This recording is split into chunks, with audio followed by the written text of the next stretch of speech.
after the off day, coming home after a tough loss to Katuitt, a 5-1 loss, whereas Harwich, on the other hand, with the best winning streak in the league right now, as they have won 4 straight, and they sit atop of the East with a 16-7 record. The pitching has just been lights out for the Harwich Mariners. Jack Keffer alongside Gabe Sustick as Barnes. He deals and misses on the outside half to John Adams. Yeah, Jack, and when you talk about for Harwich pitching, it's been the entire team that's been dominant for them as well. And really, the two big things that I look at for them, as a team, sub-1 whip and a sub-2 ERA. As an entire team, not just as relief or starting pitching. It's an impressive feat here for Harwich, as the hitting pretty middle of the pack in everything, every category. Barnes kicks and fires the 1-1. It's inside. And so, I mean, today, I think you ask a lot from both ends of your team if your Hyannis going up against this Harwich, as the team as a whole, really. Adams flies it into right. Nets are going back on his right shoulder, and he will make the grab out and right for out number 2. The wind playing a big factor in today's game, as it is chilly out there on the field, the breeze coming off of the bay. As you can see, the flag in dead center field wind is coming towards home plate right now, but it can change direction on a dime. Yeah, especially here. That's why another thing to go about for pitching on both sides, it's going to be important that they don't get a lot of fly balls that are deep, because if they get in a certain spot, that wind could carry it pretty far and make it a home run when on normal days it wouldn't be. A curveball from Barnes is a strike. Cal Raleigh, the batter out of Florida State. Barnes kicks and fires, and this one is chopped foul down that third base line. Charlie Barnes making his 5th appearance on the year. He got 1 win and 2 losses and a 5.30 ERA. Came off a tough loss where he pitched against Orleans last Saturday night, gave up 2 runs in 5 innings of work on 5 hits, and walked a season-high 3 batters. The control has been good for Charlie Barnes, but he misses there. It's a 1-2 count. And that's why I say part of this is on Barnes to really stand tall on the mound today for Hyannis, to really avoid anything that Harwich can do to really get ahead of him, because that's the one thing, like you mentioned, for Harwich, they're not really spectacular. I mean, Ernie Clement's been phenomenal with a great average up here on Cape, but hitting, they're really not the best. They rely on their pitching a lot. So if you're Barnes and you can limit them, and then on the other end, your guys can get runs, that's going to come wonders for Hyannis in this game. This curveball misses to Raleigh, and now the count moves full after it was 0-2. And Ernie Clement, second in the league in batting. He was the first out of the inning, as this one is poked to the right side. Rutherford ranges over and makes a strong throw onto first. It's a 1-2-3 inning for Hyannis here in the first, as they look to get on the win column once again. 0-0 ball game here, headed into the bottom half of the inning. You're listening to the Cape Cod Baseball League Network.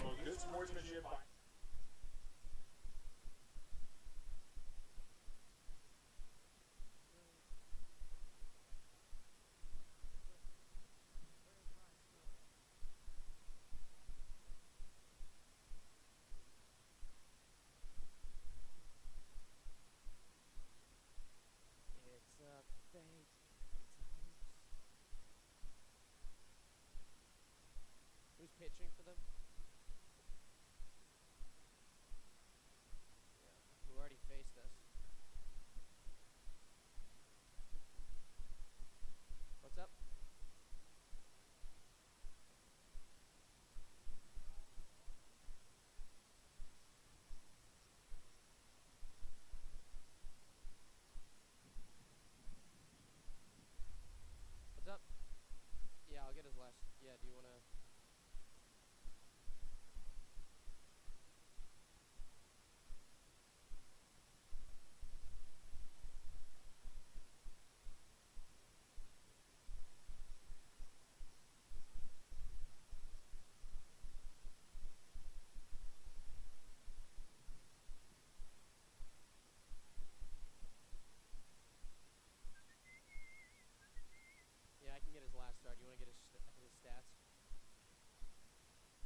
Bottom of the first inning, as Hyannis, they'll get their first opportunities to come to the plate.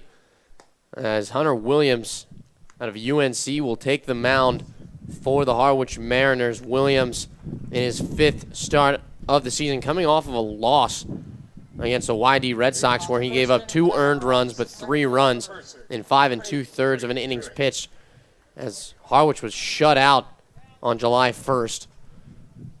He has pitched against Hyannis, 5 strong, gave up no earned runs. This is his first pitch to Trey Truitt, is chopped up the middle, high chopper to short. Adams is there, and he retires Truitt on the first pitch. Well, Williams, Hyannis and Harwich in their last meeting on June 17th, way back, almost a month now that they've played it since these two teams have seen each other. Williams pitched in that 1-0 win in 11 innings for the Mariners, where Hyannis, they had a runner on third in the bottom of the 9th and a runner on second in the bottom of the 10th. And they couldn't, in the bottom of the 11th, they couldn't put a run across. Williams, he struck out 5 Harbor Hawks in that win, but was dealt the no decision. That's what Proctor steps in now and watches ball 1 go by. Swings at this one, lines it into center field, and a nice grab from Ernie Clement. Lays out, wasn't full extension, but nice play. He was playing in shallow center field, and then there's 2 away. Yeah, I was going to mention that was probably a nice defensive positioning by Harwich, moving Clement up. And it paid dividends there, as he would have been an easy base hit for Proctor if they didn't defensively make that adjustment with Clement, who, I mean, for the most part, even right now, against Rutherford, he's playing pretty shallow in center field. Rutherford, again, chops with the first pitch, similar to Truitt. And again, Adams throws over, but not in time. Zach Rutherford beats it out. The high choppers, Rutherford will get an infield single here with 2 outs. Yeah, and 2 times in a row, it's going to be tough there on Adams, especially that one even died a little bit more in the grass. Rutherford just too fast, as he kind of makes a little turn at first base where he kind of avoided the inside foot there of Smith. But either way, he keeps this inning alive and forces Williams to go to another batter, and Jordan Rogers. Well, here is Jordan Rogers, and we talked about the off day a little bit yesterday that Hyannis had, as the whole Cape team, whole Cape League went up to Fenway Park and did a workout for some scouts and fans, the lucky fans who were able to go into the park. Jordan Rogers hit one over the Green Monster. Here's the 0-1 pitch. It's inside. And really, when you hit one over the Green Monster, it's not like you're hitting a towering home run. It's more of a towering pop-up. Yeah. Fenway's pretty, for those who haven't been to Fenway, it's much smaller than what you see on TV at times, and can see this giant place. Slab of concrete with some nice grass in the middle of it, as that one hits on the outside corner. Cal moves to 1-2 with 2 outs here in the first. Nothing ball game here with Zach Rutherford on first. But they always say because it's so small, there's not a bad seat in the house. 1-2, swing and a miss from Jordan Rogers. 3rd out of the inning for Hyannis as they strand 1 base runner in Zach Rutherford. We'll head to the top half of the 2nd. You're listening to the Cape Cod Baseball League Network.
Joe Danan will lead things off for the Harwich Mariners. It will be Danan, then the first baseman Pavin Smith, and the designated hitter Anthony Critelli here in the second inning. Following those three hitters will be Austin Flair, the left fielder, Nicholas D'Alessandro, who's playing right this evening, and Max Burt, the second baseman. That rounds up the lineup for the Mariners. Barnes kicks and deals. It's a ball on the outside half. As defensively for Hyannis, Chris Cullen behind the plate doing the catching tonight. There's Rogers at third, Proctor short, Rutherford at second, and Cody Henry at first base. This one moving a little bit inside.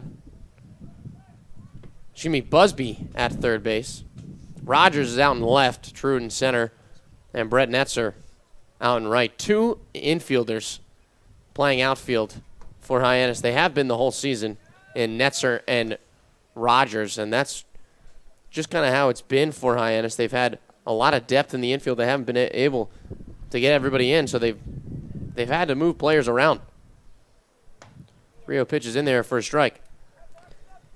Yeah, and I think they found a way to really solidify at this point. I mean, Rogers, put him out in left field really hasn't been a bad thing for them because you need to keep his bat in the lineup. But I think getting Brett Netzer really helps them solidify what the outfield was, especially early this season. This one's chopped up the middle. Rutherford on the backhand. The throw is not in time. Good range from Zach Rutherford at second, but a leadoff infield single for Joseph Danan. Yeah, and he almost turned that one, too. Danan a little bit slower. He had a play over there at first. And, I mean, Rutherford, he's been making at least the throws, but he's been putting some tough spots so far to make plays. He's gotten a tough one early on with the final out, and that one just not many times you're going to get that out. Pavin Smith swings at the first pitch, knocked down by Charlie Barnes. Not going to have a play at second. Looked like he might have had him if he was quick enough with the release to second base, but smart play from Barnes to just get that one out. Yeah, he kind of hesitated for a second because he first kind of jumped when he realized he didn't know where the ball was, and the guys were pointing him down. Picked it up, saw he wasn't going to risk the play at a second because he knew that was going to be a close play, so he just made the easy play to first to get that one out. Well, here's Anthony Critelli out of Holy Cross University. Critelli this year adding 240 in 14 games played as Barnes pumps across a first pitch strike. The junior and Anthony Critelli got 4 doubles on the season to tag along with 5 RBIs. Not many RBIs on this roster. Runs batted in for Harwich, as they don't score too many runs when they're winning games. Yeah, and that's where their pitching has had to become very important for them because they're not a superb hitting team, really, when you look at it. And if it weren't for this pitching staff just being stellar, you don't know where this team would be. This one is chopped to Busby. He's going to charge it on the long hop, and then the play over to third. Henry's throw is offline. A good block from Proctor, as Joseph Danan will advance to third on the play, but there's 2 outs in the inning. Yeah, and Busby, you saw him look over to second to see if he could make that play, but he wasn't going to risk it. And then Danan just kind of saw he was going to stand there. He knew probably that Busby had to make the throw to first to get that second out, so he kind of ran over. Nice job by Henry, though, to at least try to make the play, and good on by Proctor, at least keep it in front of him, and you would have allowed that first run to come across. Austin Flair out of MIT coming to the plate, a D3 player, and we've seen a couple of them on the Cape League this season, but none that has stuck around as long as Flair has. As this one misses inside, the count moves to 2-1 now. Yeah, Flair, when he was up here, had a home run his first time on the Cape, and he really was doing damage early on, but you can see now he used to be at the top of the lineup, and now he's kind of filed down into the lower parts of it. 6-4's last 40 at-bats. The 2-2 pitch misses outside. As Flair, like many players here on the Cape, finally hitting a roadblock. Payoff pitch is 2 inside. Blair will take the 2-out walk with runners on the corner. It's a 0-0 ball game here in the second inning. And Barnes so far, he has his breaking stuff. He's hitting that blower part of it.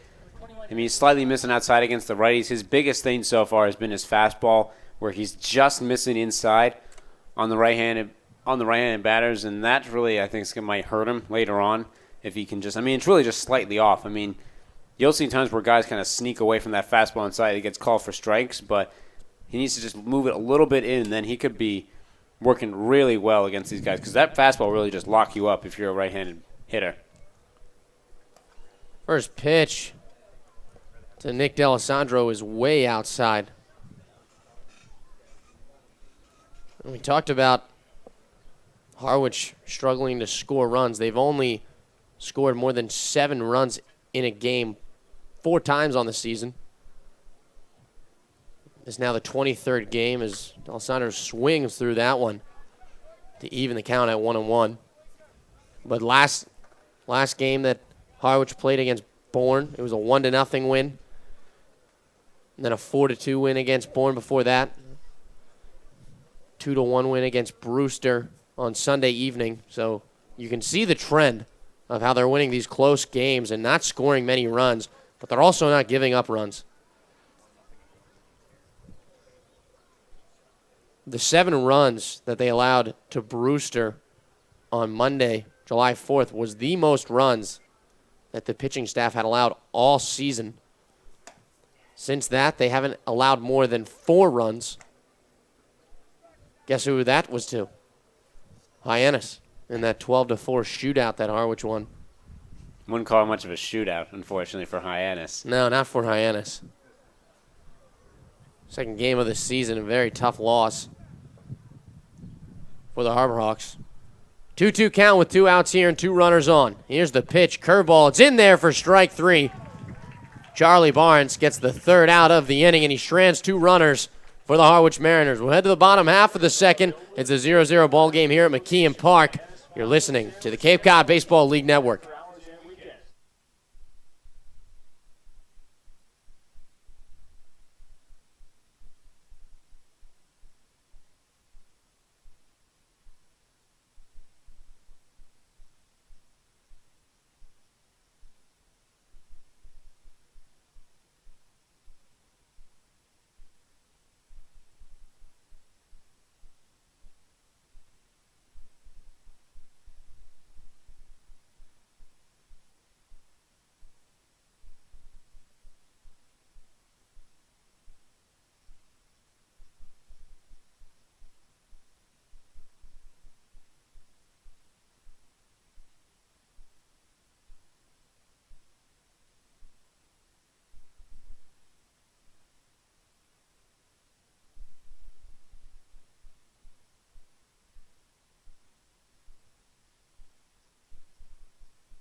Bottom half of the second inning is Dylan Busby will lead things off for Hyannis. A 0-0 ball game here at McKeon Park on a late Friday afternoon.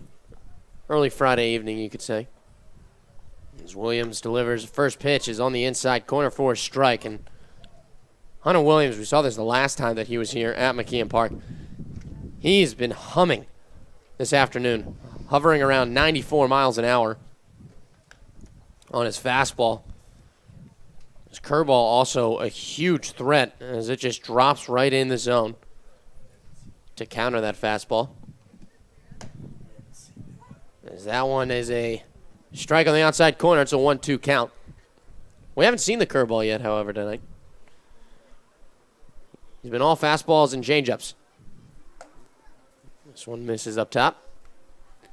But, I mean, this is the mountain you have to face whenever you face the Mariners. You have to find a way to get a little bit against this pitching staff, even if a lot of their staff is great. Swing and a miss by Dylan Busby. He is fanned for the first out of the inning. 2 strikeouts now for Hunter Williams. And you've seen already Hyannis through 5 batters. They haven't really been able to get a good piece of anything. No, that's the big thing that Hunter Williams has done to them before. And that's why it has to be relied more on the bats. You have to find a way to get to these guys early and just find some contact. Cullen swings at the first pitch, backhanded by Donant at third. As Smith holds the bag over at first, there's 2 away. Because at this point, Barnes has looked good so far going against them. And even though they don't score that many runs, you can only hold them down for so long. And you know what Hines is capable of hitting-wise. And it just has to come around to, can they connect multiple hits together? Is Harwich going to make them spread out their hits? Cody Henry, the switch-hitting first baseman at the dish with 2 outs in the second. Williams works the 0-1 count. And after that foul ball, he'll work his way to an 0-2 count. It's Henry now with 13 RBIs on the year. He's got a 192 average, but as of late has been hitting very well for Hyannis. Chops this one to third, but it works its way foul. Had a big 3-for-3 day on the 4th of July against YD, including a double that set up the go-ahead run in the bottom of the 8th inning. And knocked across the 2 winning runs against Wareham, at Wareham, on a double down the right field line. But this time, you won't see the base pass as he swings through that high fastball. 3 up and 3 down for Hunter Williams here in the second. We'll move to the third. It's a 0-0 ball game here at McKeon Park. You're listening to the Cape Cod Baseball League Network. Learning at Curry College extends beyond the classroom, is embedded in all that they do. Curry prepares students to engage in successful careers in active citizenship with a global perspective. Explore undergraduate majors, minors, and concentrations, including new majors in accounting, biochemistry, and mobile application development online at www.curry.edu.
Nothing ball game entering the 3rd inning of play. Second baseman Matt Burt to lead it off for Harwich. Max Burt hitting .208 on the season so far out of Northeastern University. Barnes misses on the outside half. You can see Busby moving in from third onto the grass. This one's grounded to short. Proctor on the long throw. He'll get Burt for the first out of the inning. Henry didn't even attempt to make a stretch there, and Burt made it pretty close at first. Yeah, he leaned forward as well and try to make a nice job by Proctor at short. After it kind of let the dirt, kind of hopped a little bit and took a short hop into his glove. So nice job by him feeling it there and making the throw over. Well, here is most likely dubbed the best hitter for Harwich, Ernie Clement. Second in the league in batting average with .379. Also leads the Cape in stolen bases with 12. First in the Cape in hits, 33. Ninth in runs and 13. And fifth in on-base percentage, a .413 on-base percentage. And just raking is the left fielder in Clement. Third-team All-ACC selection at second base, however. Here's the 2-1. Nails him right in the side. Where's that pitch? Fastball. As Barnes has been humming around 87 to 89 throughout the evening in the first 2 innings. But just plucks Ernie Clement there. Yeah, that's a hey, how you doing there from the Clemson Tiger to the UVA Cavalier there, ACC going on. And I don't think Barnes was trying to do him, but at the same time, you want to make him feel a little bit more worried when he comes up to the plate there the next time. Junior and Johnny Adams coming to the plate, the shortstop.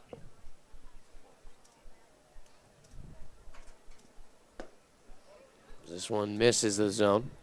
The only thing now you got to worry about, though, probably going to try and steal a base against him, or try to at least, and try to get the one up on him, even though he had put him on base.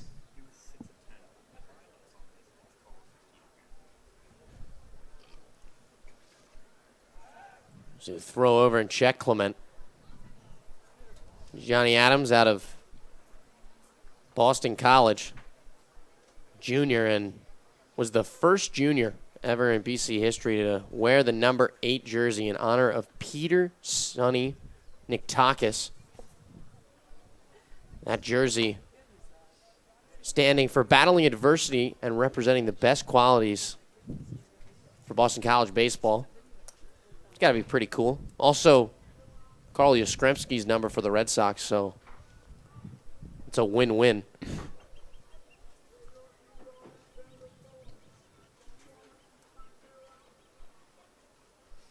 Here's a 1-1 pitch. This one outside. Clement getting a huge secondary lead off of first base. And Chris Cullen behind the plate tonight. Not the best catcher defensively for Hyannis. Probably would have to dub Chris Hudgens that. He's been lights out in the past few games with runners on the base paths.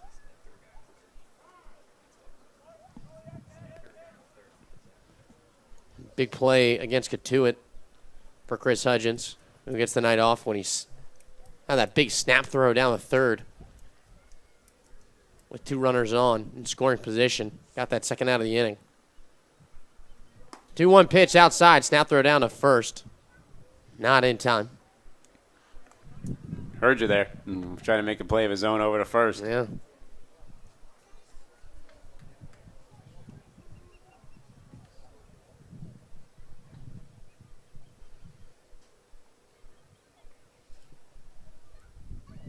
Only 6 stolen bases this past year for Clement, and only 10 attempts.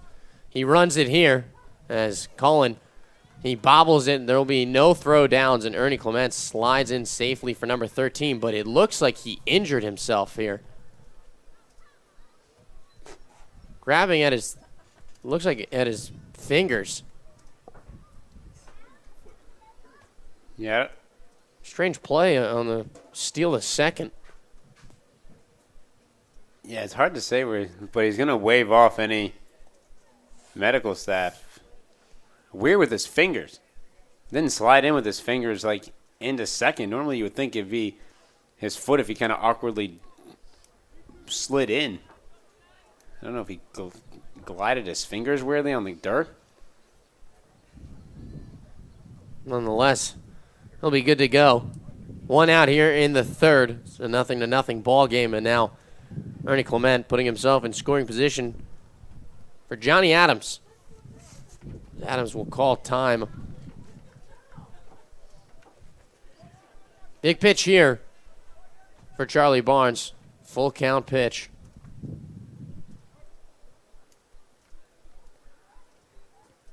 Payoff pitch from Barnes. It's inside, and we've seen him on both walks given up by Barnes this afternoon miss on that inside corner. And now 2-on with 1 out for the 3-hitter in Carl Raleigh. Yeah, like I'm saying, he's liking going in that inside part, but he's just missing the touch right there. And it's really hurt him so far. I mean, before in that at bat, he was missing wide on his other breaking stuff as well, but he's trying to make that his go-to strikeout pitch, but it just hasn't worked for him so far. Both runners go, but this one is fouled off on the first pitch.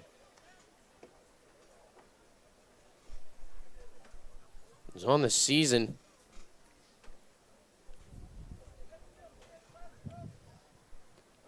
We've seen a lot of stolen bases from the Harwich Mariners.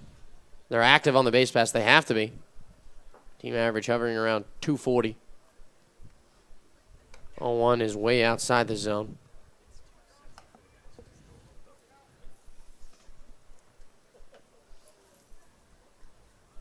.27 stolen bases. Good for third on the Cape League. And Ernie Clement with 13. Curveball hits the zone, and the count moves to 1-2 with 1 out here in the third. And that's the pitch that Barnes had been trying to hit early on in this inning, and it finally kind of turned in for him. Before, it really wasn't turning. So now you'll see, does he try and keep trying to hit this fastball inside, or is he going to go to a different pitch? Rutherford creeps in at second. Barnes will take his time, and he will take a look back at Ernie Clement.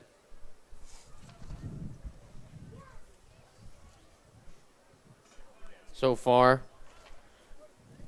Cal Raleigh, 2 of 11 with runners in scoring position this season. Curveball is in there. Raleigh's caught looking for the second out of the inning. And a big strikeout for Charlie Barnes with 2 runners on. And now 2 outs for the 4-hitter in Joe Danan as he tries to get those 2 runners in, as Harwich, they stranded 2 runners in the last half inning. And that curveball for Barnes is looking a lot more like his out pitch than that fastball at this point. That's 2 times now he's hitting. He's got guys looking. And part of it might have been that he just wasn't hitting the spot early on in the inning, but that seems to be his better out pitch right now than that fastball that just is not hitting on the inside part. First pitch to Danan. He's up in the zone. Danan hitting .352 on the year. 5 doubles, 1 home run, and 10 RBIs on the season.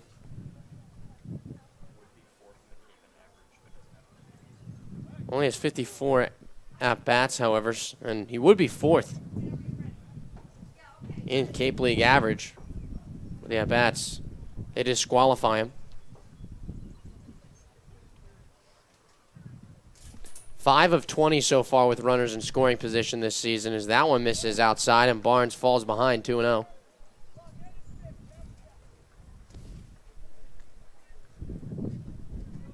Struggles against lefties for Danan so far this season. 3 of 11. The 2-0. This one is chopped right back at Barnes. He'll have no problem delivering this over to Cody Henry. And once again, Barnes working himself out of a jam, this time with 2 runners on and 1 out in the inning. But Hyannis, they leave scoreless, and they'll head to the bottom half of the third. A 0-0 ball game here at McKeon Park. You're listening to the Cape Cod Baseball League Network.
Dear God.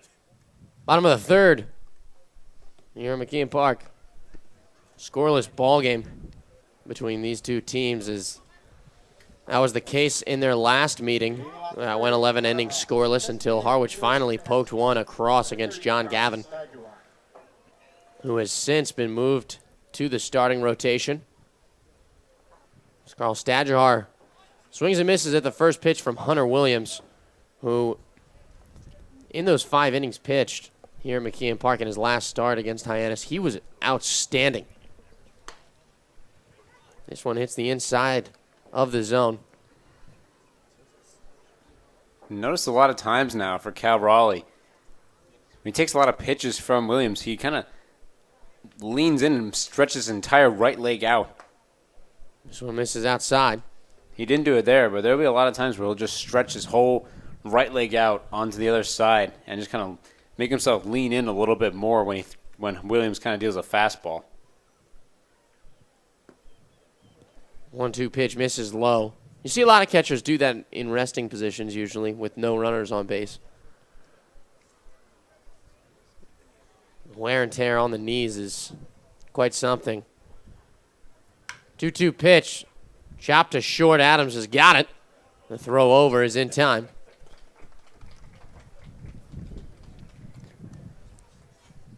Let's talk about catchers taking a beating, and Cal Raleigh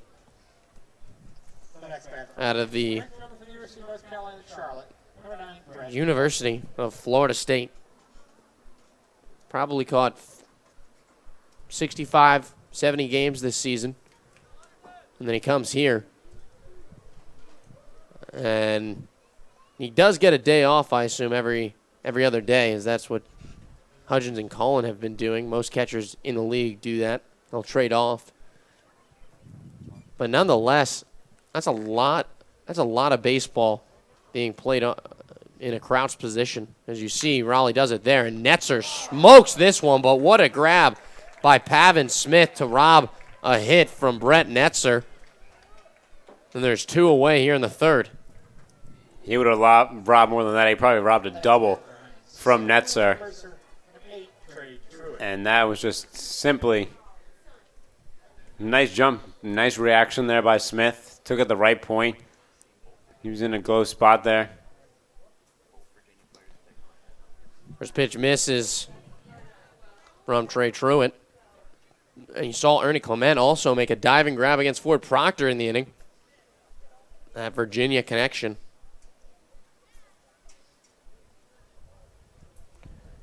Truitt 0 for his last 9 at-bats. See, checks, swings this one foul. Upset with himself. That one missed. Looked like it was going to miss on the inside half.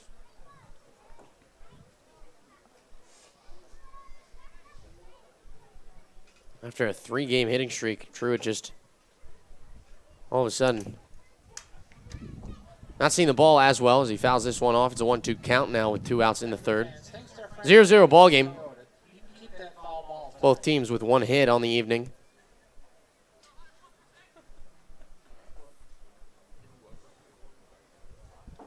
Hunter Williams will get the sign. He'll kick and deal the 1-1 as this one jams him inside. They thought it was strike 3. Everyone on Harwich thought it was strike 3. Everyone. I wonder if that plays into the umpire's mind. If the entire team decides to almost walk away after a called strike. This one's grounded to the third. Danan, throw over in time. Another 1-2-3 inning for Hunter Williams as he has retired 7 straight Harbor Hawks. We'll head to the top half of the 4th inning. It's a scoreless ball game here on the Cape Cod Baseball League Network. Stick with us as we work our way through this chilly evening here in Hyannis.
Pavin Smith to lead it off for the Mariners. Robbed a hit from Brett Netzer in the last half inning. As the left-hander watches the curveball strike the zone. Smith grounded into a fielder's choice in his last at-bat. Number 5 hitter tonight for Harwich, as Barnes has left 4 Mariners stranded tonight on the base pass. This one is flared foul. Going over is Busby, but it works its way out of play.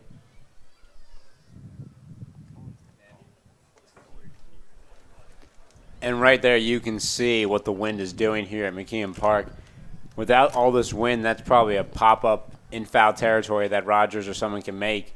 With the wind tonight blowing in, that one's easily going to be going out.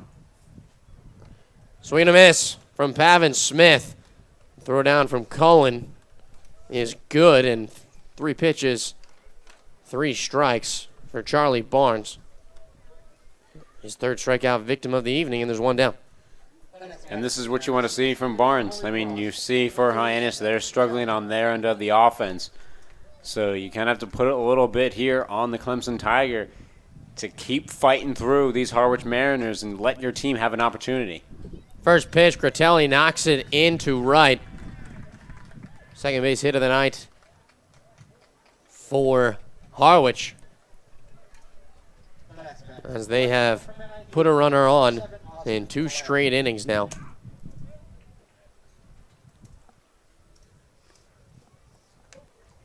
Austin Flair, the batter now for the Mariners. Player of the Year in 2015. D3 Player of the Year. Rookie of the Year as well. He fouls this one off. Special player in Austin Flair, as he has just raked during his time at MIT. Hit .428 this past season with 13 RBIs and 13 home runs and 55 RBIs. He had similar numbers his freshman year, but he played in 6 less games this past season.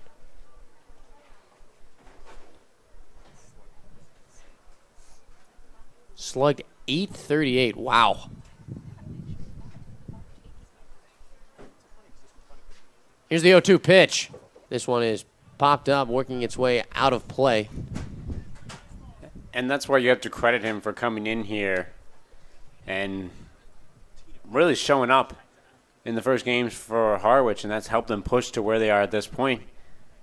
But you can see with guys kind of learning what he does in the at-bat, they're kind of getting used to him just as batters get used to pitchers as well.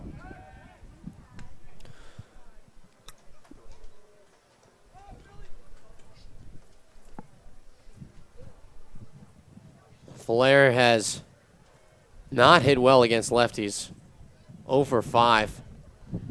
Harwich has not seen that many lefties as he shatters his bat here, works his way out to shortstop. Ball goes into foul territory. Wow, look at that. That bat is a spear right now. That split straight down the middle. I would love that bat. Oh, that's pretty cool. Yeah, you don't see it split that pretty well in half, especially when you keep that long of an end of what you're holding. And basically the other part goes flying, which that big part almost went flying more than where the ball landed.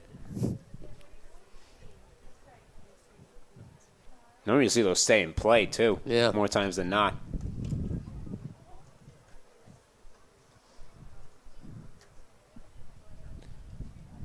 .0-2 pitch. Curveball misses the zone. Yeah, Barnes trying to finish him off there, but curveball pitch just at times is just not coming in where he wants it to drop. He's gotten 2 guys so far with it, though. This one fouls off his foot. That's always painful. Has the ankle guard. 1-2 count to Austin Flair with 1 out here in the top of the 4th inning and 1 runner on. Barnes has pitched well through 3 innings of work tonight. We saw him struggle in his last start against Orleans. Lots of base runners. As his whip is around 1.7 now.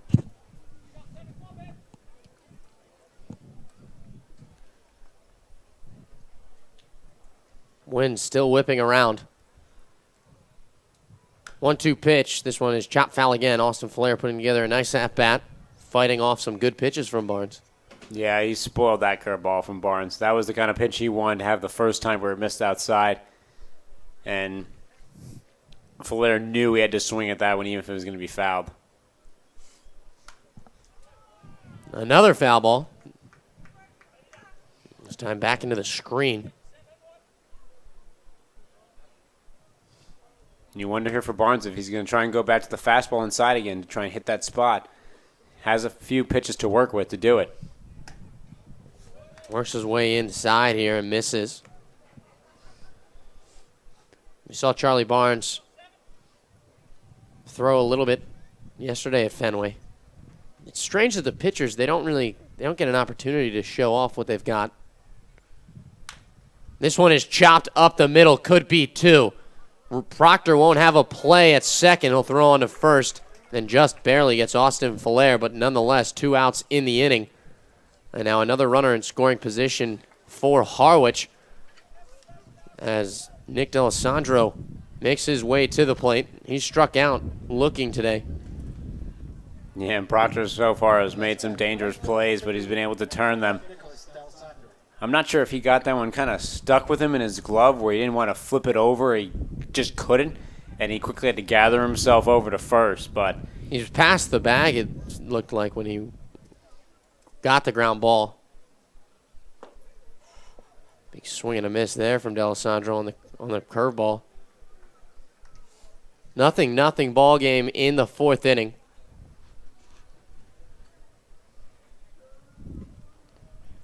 Anthony Critelli on second base. He's the only base hit so far in the inning, as this one is fouled right off the lights. he almost hit the Hawk's nest. He almost did. I don't think I've seen that yet this year. I don't think I've ever seen it hit a light up there. I've seen it come close. Yeah. I've seen it pass the lights. I don't think I've ever seen it pretty much dead straight hit one. Here's the 0-2 pitch. Curveball, strike 3. D'Alessandro is caught looking for the second time tonight, and Charlie Barnes, after again allowing a runner on, works his way out of a jam. It's a scoreless ball game here at McKeon Park going to the bottom of the 4th inning as you're listening to the Cape Cod Baseball League Network. Chatham's Bar and Resort and Spa is New England's premier oceanfront resort, a proud member of leading hotels of the world.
Bottom of the fourth, Ford Proctor in his second at-bat was robbed of a hit in his first on the center fielder in Ernie Clement.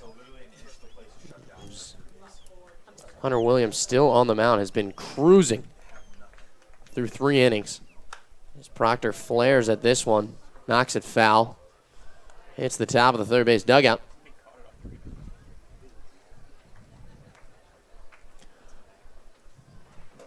Oh, 2 count to Ford Proctor. As Williams will step off.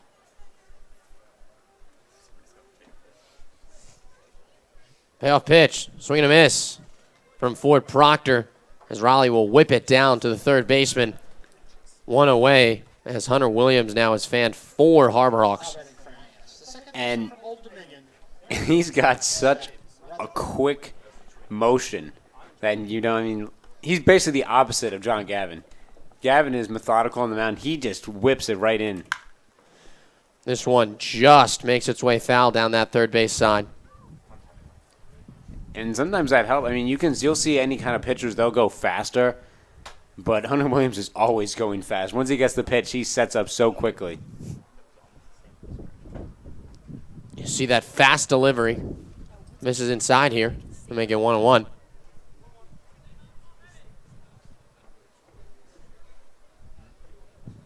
Cloudy and chilly evening here in Hyannis. Yesterday hit 92 degrees and just a strange July day. This is normally a June day that you get early on. There's a 1-2 pitch. Curveball on the outside corner. Rutherford's caught looking. 2 strikeouts and 2 outs here in the fourth for Hunter Williams. Yeah, that at-bat just seemed uncomfortable for Rutherford. He really didn't seem like he was getting anything he was looking for, and he took swings at pitches he normally doesn't. He took that swing in the fastball inside, and then Williams really just fooling him there at the curveball. Jordan Rogers was victim of a strikeout in his first at-bat. Hunter Williams has thrown 1 ball here in the fourth inning. This one is chopped foul.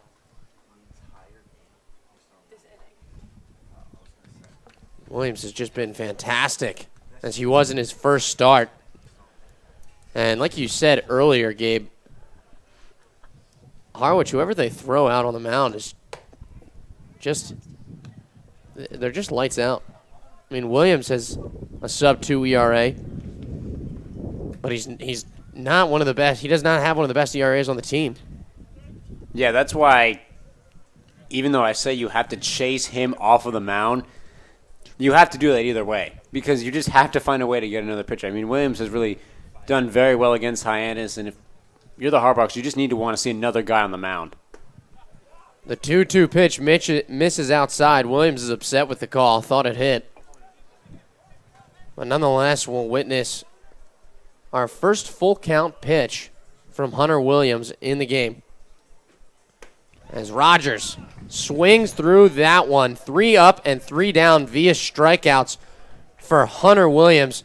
He has 6 on the evening through 4 innings of work. We'll head to the 5th here at McKeon Park. Still a scoreless ball game. You're listening to the Cape Cod Baseball League Network.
Number 9 hitter, Max Burt, coming to the plate for Harwich.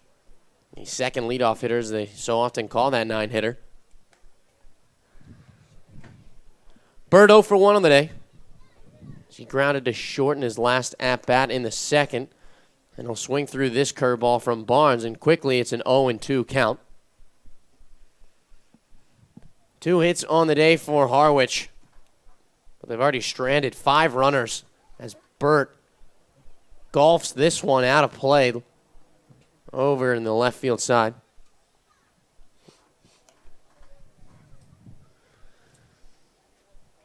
Harwich, one of those teams, one of the last teams to play at Fenway yesterday. They had the 3 o'clock shift. Hyannis, however, had the 8 a.m. They had to leave on a bus at 5:50 as Burt ropes this one foul once again. Cool experience up in Boston. Saw Chris Young throwing, coming off of an injury. Also saw Rick Porcello in the outfield, and he got to talk with a lot of these players. A lot of Hyannis guys, and Hyannis paired up with Brewster, getting to chat. 1-2 from Barnes. This one is driven into dead center field. Truitt ranging over, and he's going to make the grab. Great range from Trey Truitt, who seemed to be playing in center field, and there's one away here in the 5th. The next batter for Harwich is the center fielder from University of Virginia, 14, Ernie Clement. Ernie Clement will come to the plate for Harwich. 0 for 1, was hit by a pitch in his last at-bat and stole a base. Was left stranded at second. He swings at the first pitch. Easy grounder for Rutherford. And there's 2 away. And you can see right now for Barnes, even though he left that one single to Critelli, he seems to have calmed down a bit. Seems to start hitting his spots a little bit more. And I mentioned early on, that's what he needs to be doing here. Because you can see for Hyannis, they're having their troubles with Hunter Williams. So right now they're putting a little bit more pressure here on Barnes to keep it at a scoreless game. Curveball's in there for a strike to Johnny Adams. He's one of 2 base runners to reach tonight for Harwich via a walk. And on the other end of things, you're mentioning Hunter Williams, who has not given up a walk tonight, and his only base hit allowed was a slow grounder to short that Adams just couldn't come up with to throw out Rutherford at first. Way back in that first inning of play. But Barnes has matched him in almost every single inning. He's allowed more base runners, but other than that, it's still a scoreless ball game. Curveball just misses on the outer half. Rutherford was on his way in. Yeah, and at that point, if you're the pitcher in Barnes, that's the only thing you really look at. Game still tied at 0-0. Doesn't matter what happened on the base pass as long as nothing goes home.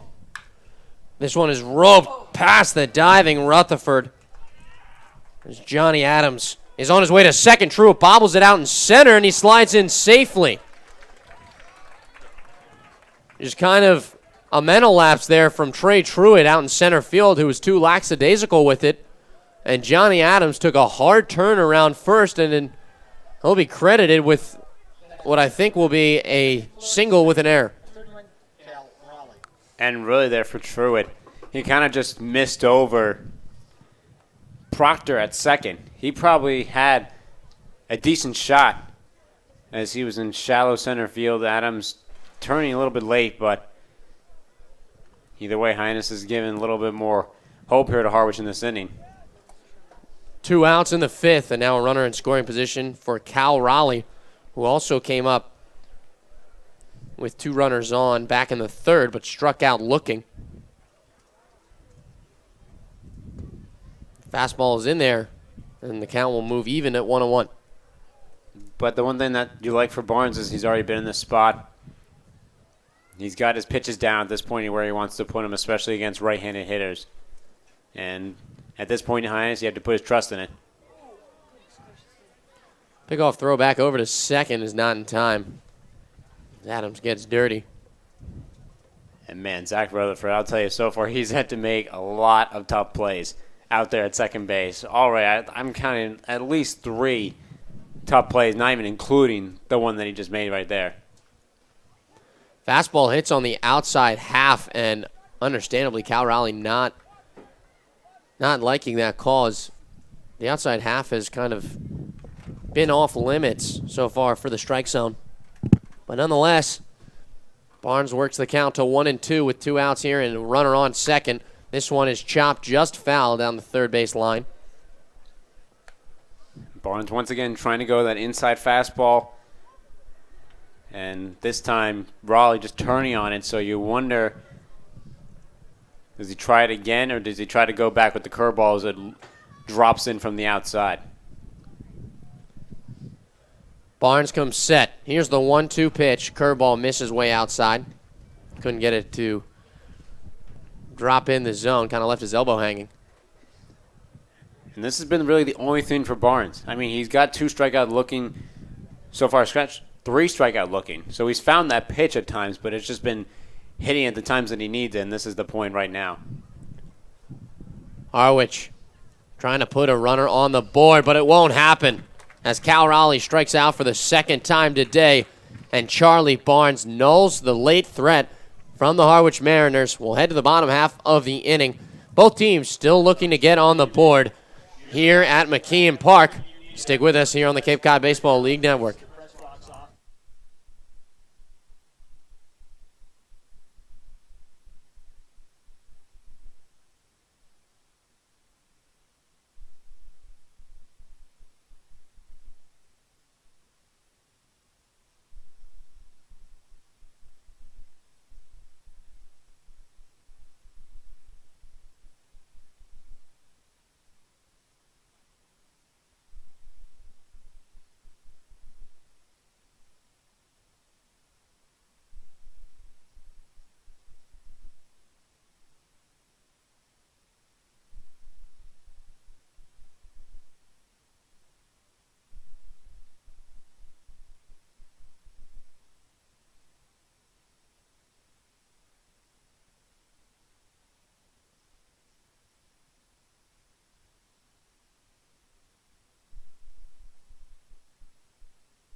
So Busby will step in the right-hander's batter box and say hi to his teammate Cal Raleigh behind the plate.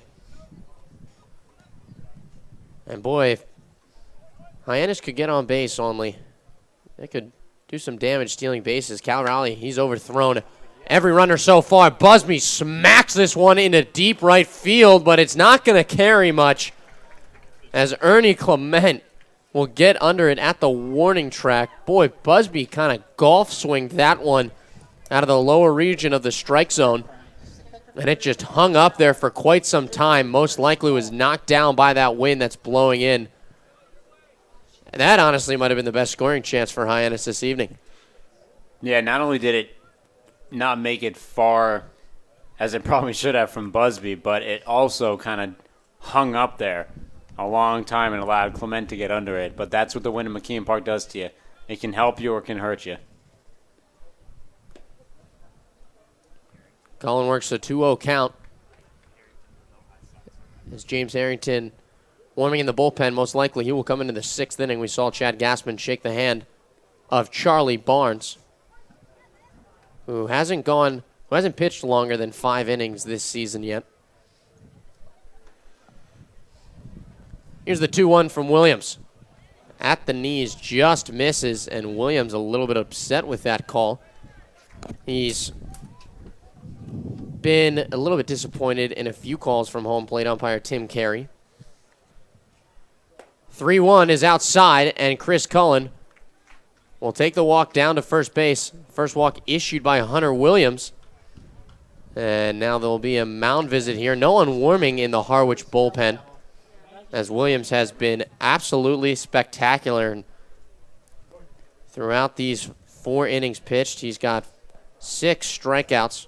Struck out the side in that last half inning, as he is also retired before the walk given up by Cullen. He retired 11 straight batters. Yeah, now I think if you're Hyannis, you have to find a way to move Cullen at least into scoring position, even if you have to sacrifice an out. I think you need to do something because you've seen what Hunter Williams has done so far, and you have to put some kind of pressure on Harwich. Cody Henry swings through the first pitch of the at-bat, an off-speed on the inside corner. We haven't seen Cody Henry square for a bunt this season. I don't think that we will. Great curveball from Williams there, and quickly the count moves 0-2. Carl Stadjahar on deck, also 0 for 1, grounded to short. Henry struck out in his last at-bat, as him and Truitt are racing to the top for most strikeouts on the team. Fouls this one straight back. Don't think they would like that to be a race.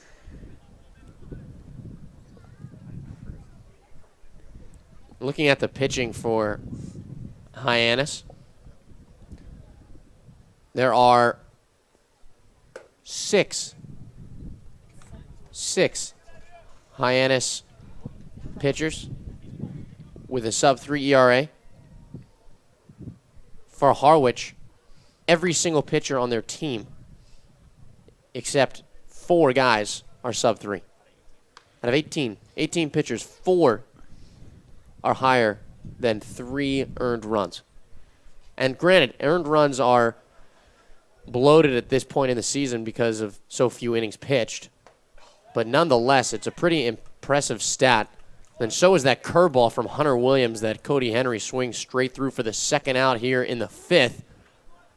And Williams, he's just been fantastic.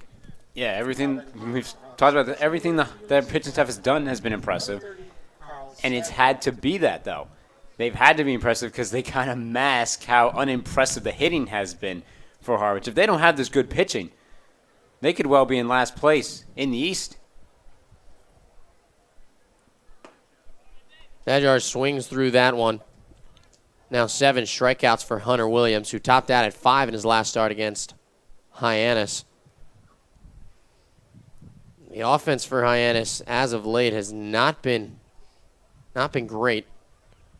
They pieced together some runs against Wareham, and they only scored 1 against Katuitt. Stadjahar rips this one, a 1-hopper to Adams at short, but the throw over to first is in time.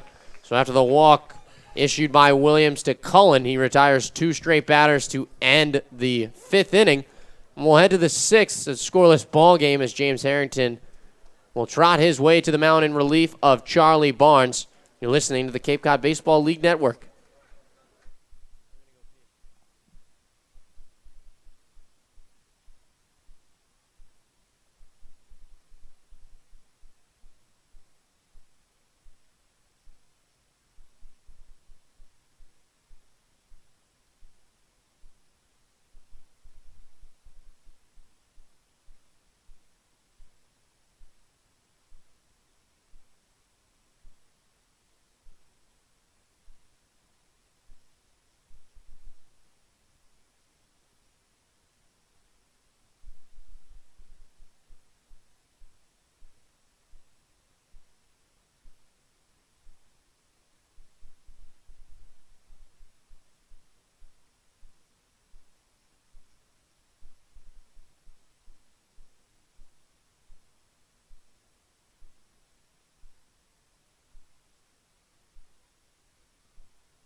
Top of the sixth inning here at McKeon Park in a scoreless game between the Harwich Mariners and the Hyannis Hard Rocks.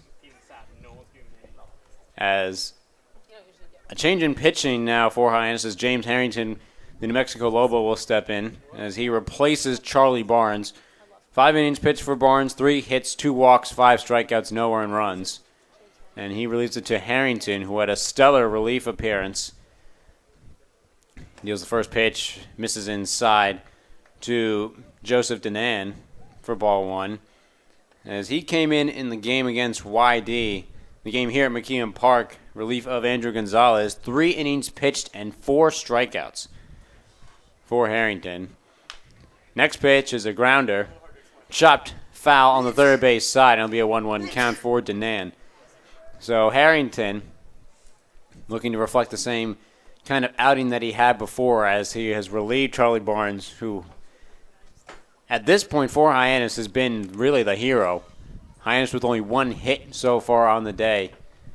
And they've been able to get nothing done, while Harwich has had multiple chances with runners in scoring position but have failed to do so, partly due to the defense of Hyannis, but a lot due to the pitching of the Clemson Tiger and Charlie Barnes. Harrington, the 2-1 pitch to Danan. Fastball, this one gets inside below his elbows, and it's called for a 2-2 count. Up behind him will be Pavin Smith, followed by Anthony Critelli, the DH. Harrington kicks, deals. That one is lifted into right field. Netzer moving around, and he makes the first catch.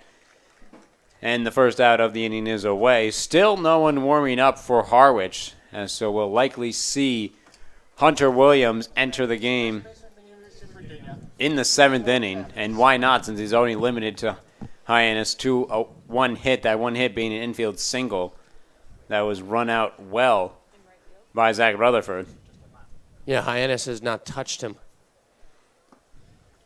Breaking pitch misses down low in the dirt to Pavin Smith, who is so far 0 for 2. Ground out and a strikeout swinging. Harrington deals, and that one hits on the outer half to Smith, and it'll be a 1-1 count. And Harrington was lights out in his last appearance. Hasn't given up an earned run yet here on the Cape. That one misses outside. It'll be a 2-1 count to Pavin Smith. Pretty much was the reason that Hyannis was able to hold on and win against YD on the 4th. Lifts that one into left center field. Moving over is Jordan Rogers, and he makes the catch for the second out. Harrington came in relief, pitched 3 strong innings, didn't give up a hit, struck out 4 batters, and then gave it to Cave, as him and Cave retired the last 12 batters of play against the YD Red Sox on the 4th of July. It was his longest outing of the year. Harrington, the first pitch deals in the dirt for a ball to Anthony Critelli. Critelli is 1 for 2 with a ground out in the second, a single in the 4th. He reached second, but was left stranded. Harrington, fastball, hits the lower corner outer half, and it'll be a 1-1 count to Critelli.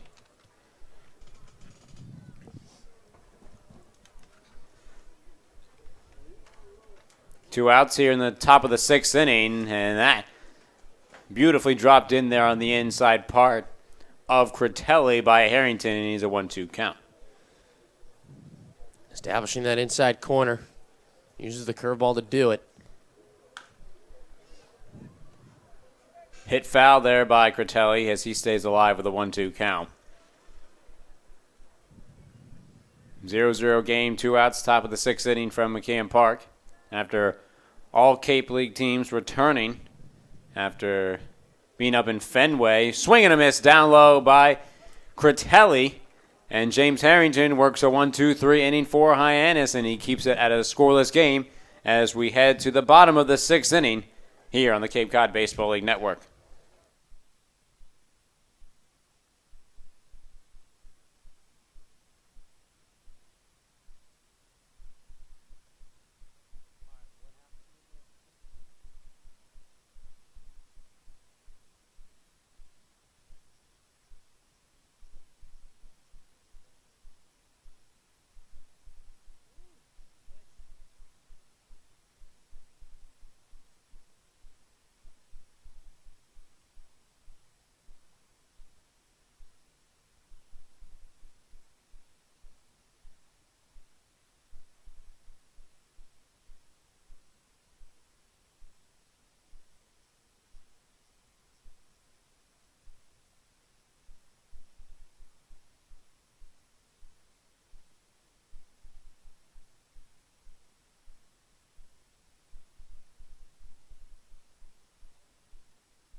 Bottom of the 6th inning. Still a scoreless game here from McKeon Park. For Hyannis, it'll be Brett Netzer. Then to the leadoff spot, Trey Truitt and Ford Proctor. As they will still face Hunter Williams here in this bottom of the 6th inning. And still not even slight warm-ups from anyone. And why not after that? Williams drops in that curveball for strike one to Netzer. Yeah, I mean, Williams has just dominated Hyannis hitters. They have not gotten a lick on him. Shows it right there. Swing and a miss by Netzer. 7 strikeouts on the day for Williams through 5 innings. Save some bullpen arms. Netzer fouls that one away. Moving over, though, and staying in play. Dunan going, but it goes finally out. And Netzer survives. We talk a lot about Harwich and how their pitching has gotten them out of it. They only have 7 losses. And their first 3 losses all coming in similar fashion. First loss of the season to Wareham at home as the 0-2 by Williams fouled away once again by Netzer.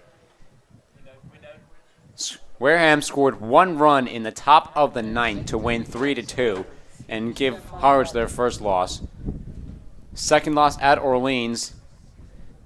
There's another 0-2 pitch by Williams, and that one done the same, except this one's going to stay in play. Flair in foul territory. He'll make the catch by the Hyannis bullpen for the first out. As I'm saying, second loss. Orleans scores with the bases loaded, 2 outs in the bottom of the 9th to win 1-0 against Harwich. And their third loss tied at 2-2 against Brewster at Brewster. Brewster scores after an error occurred by Harwich to win 3-2 in the bottom of the 9th inning. That's their 3 first losses of the season for the Harwich Mariners. Teams have gotten a little bit better of them. 5-1 win against Orleans, 5-1 win against YD, 3-0 win against YD as well, as that one drops in for a strike on Truitt. But their pitching really has kept them in every single game, even their losses. The 1-1 to Truitt, he fouls that one away into the backstop, and it'll be 1 ball and 2 strikes. Yeah, and we've seen what good pitching has done to Hyannis, just shut them down. I mean, Katuitt was a great example in the last game. They were limited to 1 run on 5 hits after 4 different pitchers came in and were just excellent for Katuitt. They stifled this Hyannis lineup when they had opportunities to pitch, or excuse me, had opportunities to score. The 2-2 by Williams, and that one is flown out into right field. Moving, that one is just going to go foul by Trey Truitt as it misses inches from the line in right field. That would have been a big help for Hyannis. But even those drops are not going for them, and Truitt will return back with a 2-2 count. Yeah, that's the win factor, was blown out to that Harwich bullpen from left to right.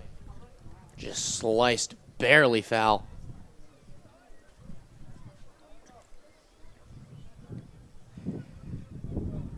One out here, bottom of the 6th innings. Scoreless game, though, still from McKeon Park. As Hyannis and Harwich looking to go the same direction they did the last time, which went 11 innings. Williams kicks, deals to Truitt. He gets a hopper. It's going to go and dribble, and that one's going to be caught, thrown over, but the play will not be made by Burt at second. And Hyannis gets another base runner aboard and gets their second hit of the night. And a ball still has not left the infield. That's been a hit. But nonetheless, you get a good runner on in Trey Truitt, who can take a bag from Raleigh. And with 1 out, you saw Proctor. He smoked the ball in the first inning off Hunter Williams. You get a runner in scoring position and you work a guy over with less than 2 outs here, you can get yourself an opportunity to score a run.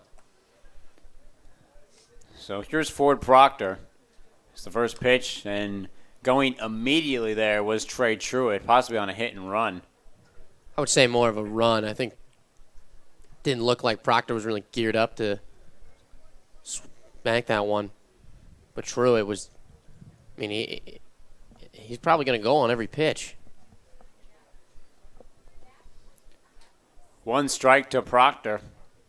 Truitt looking to make his way over into scoring position for Hyannis. Doesn't go this time. That one drops in too late for Williams, and it'll be a 1-1 count to Proctor.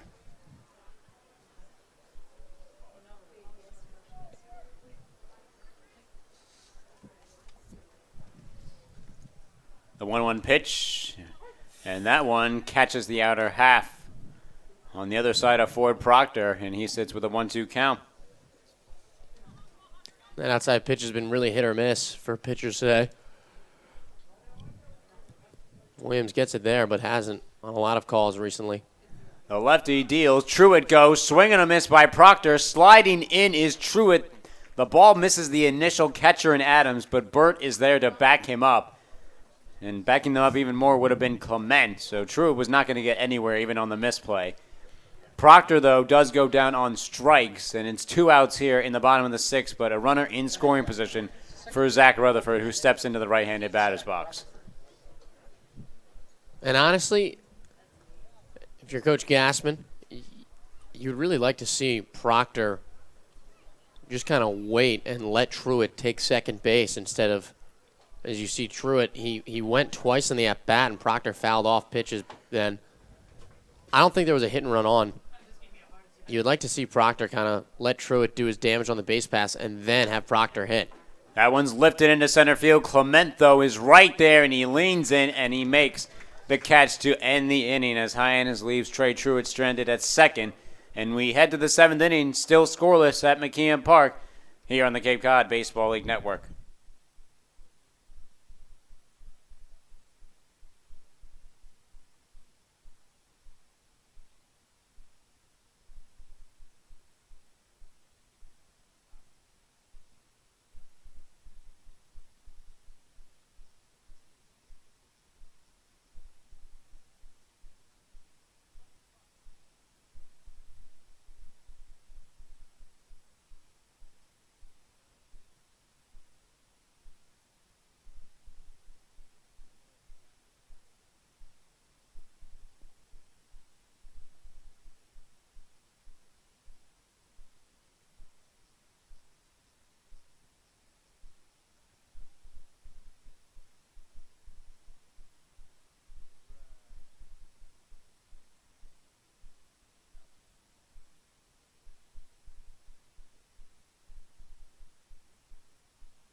Top of the 7th inning, James Harrington back on the mound here.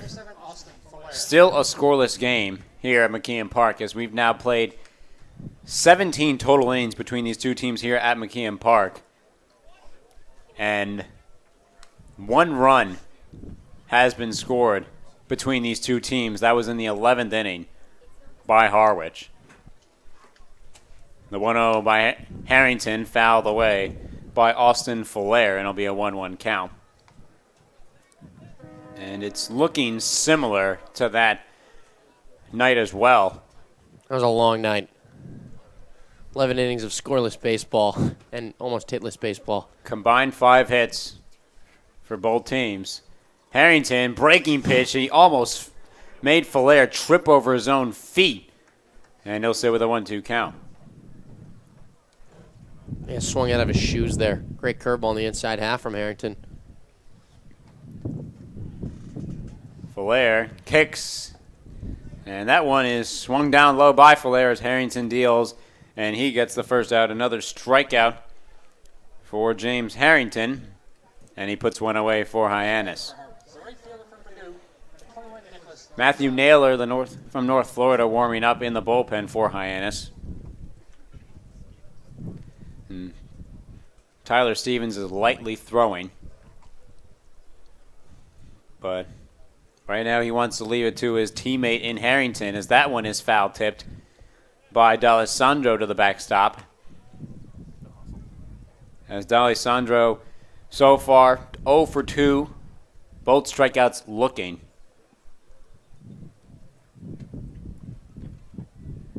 Harrington stares in, but time is called by D'Alessandro at home.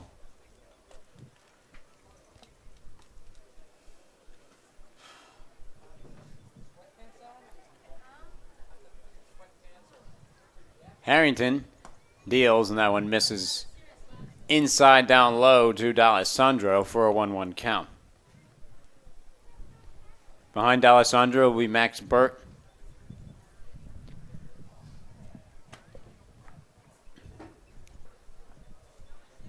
The 1-1 pitch, and that one is tipped into the air. Cody Henry takes a look at it, but it goes way out of play. 1 ball and 2 strikes to Nick D'Alessandro. This is like a normal Harwich game, too. Scoreless, not a lot of hits, good pitching. It's tough baseball. Swing and a miss down low by D'Alessandro, and it's another strikeout for Harrington, and 2 are away. Boy, and Harrington is not really a put-out guy, but in his last appearance against YD, he struck out 4 in 9 batters faced, and tonight he struck out 3 in 5 batters faced.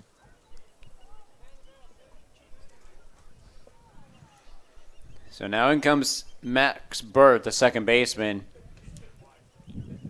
2 outs in the top of the 7th in a scoreless game. Time is called by the home plate umpire in Tim Carey. And at this point, Hunter Williams is going to come in for the 7th inning. That one is lifted, though, into left field. Rogers moving back, and that one is just going to go foul over the yellow post into the 324 mark in left field. And Hyannis avoiding a major punch there by the Harwich Mariners. Oh, yes, they did. Would have been the first home run of the season for Max Burt, too. Who doesn't have a lot of pop in the bat, but boy, they were lucky that one egged its way foul. Had 3 home runs while he was at Northeastern. Breaking pitch misses down low by Harrington for a 1-1 count. And most of that was really all wind, both carrying it and pushing it foul. Fastball gets in there on Burt inside for a 1-2 count. And Harwich, they're third to last in the league with home runs. They only have 7 on the season. Hyannis they've doubled that with 14. Harrington forced Burt to really reach in and look at that pitch down low. And Burke works to a 2-2 count, 2 outs, top of the 7th. Harrington deals, fouled away by Burt over the press box.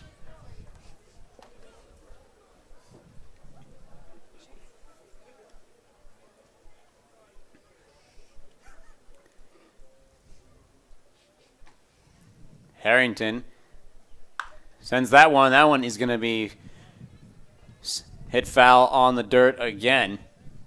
This time on the third base side by Max Burt. He's 0 for 2 so far this evening, a ground out and a fly out.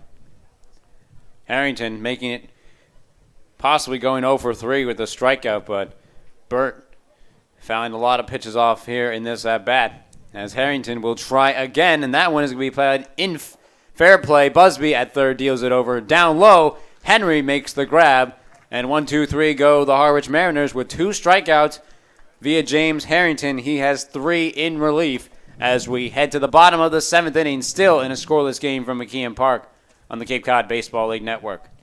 Cape Cod Healthcare is the leading provider of healthcare services for residents and visitors of Cape Cod with 2 acute care hospitals and more than 450 physicians. For more information, please visit capecodhealthcare.org. Cape Cod Healthcare, expert physicians, quality hospitals, and superior care.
Bottom of the 7th inning, scoreless game at McKeon Park. A cold game here in early July after what was a scorcher game for Hyannis as they reacted to it. Then the day off to go to Fenway. It was a hot game. Wow. We were lucky we were in the shade. Even on this cold evening, though, Hunter Williams continues to be hot. He faces an 0-1 pitch to Jordan Rogers as he deals. And that one misses down low. It's an 0-2 count.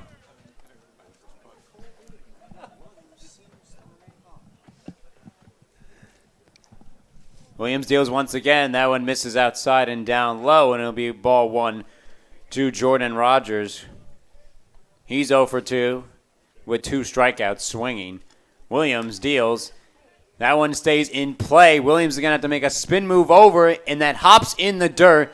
Caught by Smith, but Rogers reaches base safely, and the leadoff man is aboard for Hyannis in the bottom of the 7th. 3 singles for Hyannis tonight. Nothing has left the infield for Hyannis tonight. Williams has been that good and that impressive. There is finally someone warming up lightly in the Harwich bullpen. But they are letting this go to Hunter Williams. And I mean, why wouldn't you? He only pitched 37 and a third innings at UNC. So he has a lot to go here for the Harwich Mariners. First pitch misses outside to Dylan Busby. And Busby just missed a home run in his last at-bat at the warning track in deep right field.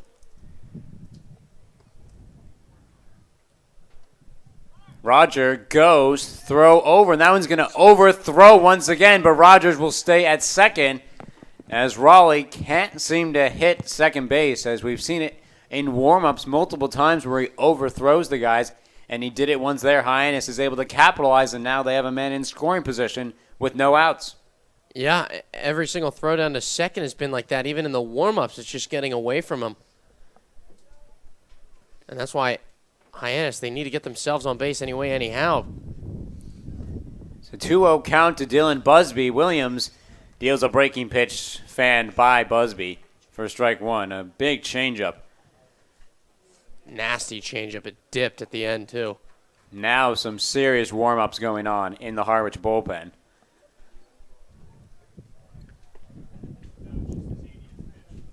Okay. 2-1 to Williams, and that's his 81st pitch.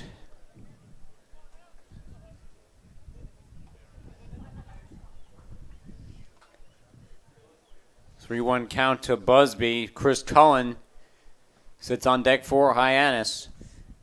Williams, the lefty, deals, and that one hits down low as Busby was about to take the stroll over to first, and he makes it to a full count. He's got to watch the off-speed here from Williams, whose changeup and curveball have just been pinpoint accurate tonight. The payout pitch by Hunter Williams, and that misses inside.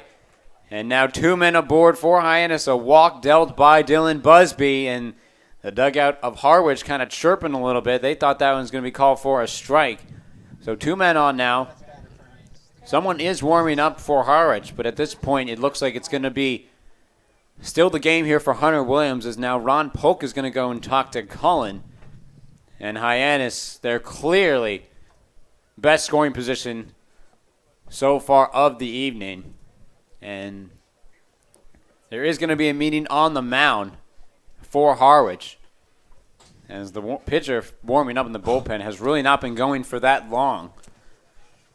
But we'll see what they do here, if they're just going to stall for some time or if they are going to allow Hunter Williams to try and finish this game. He only has less than 90 pitches. But he's got Chris Cullen, Cody Henry, Carl Stadjor, and Brett Netzer coming up with no outs here in the bottom of the 7th, in a critical spot here for both teams. And it looks like they're probably going to leave in Williams as home plate umpire.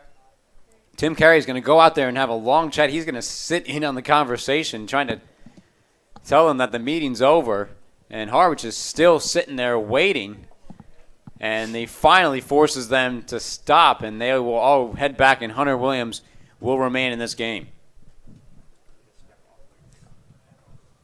Hunter Williams and Tim Carey, they've not been getting along this evening.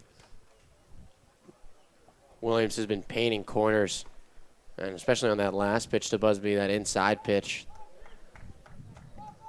Williams is really unhappy about the inconsistency of the strike zone, or maybe where the strike zone just isn't where it should be. Carey's been inconsistent on that outer half. Cullen immediately showing bunt there. He pulls it away, but it gets called for a strike as Pavin Smith was charging in from first. Ernie Clement still playing in pretty shallow center field. He's moved over to the right side, so there's a giant hole in left center field.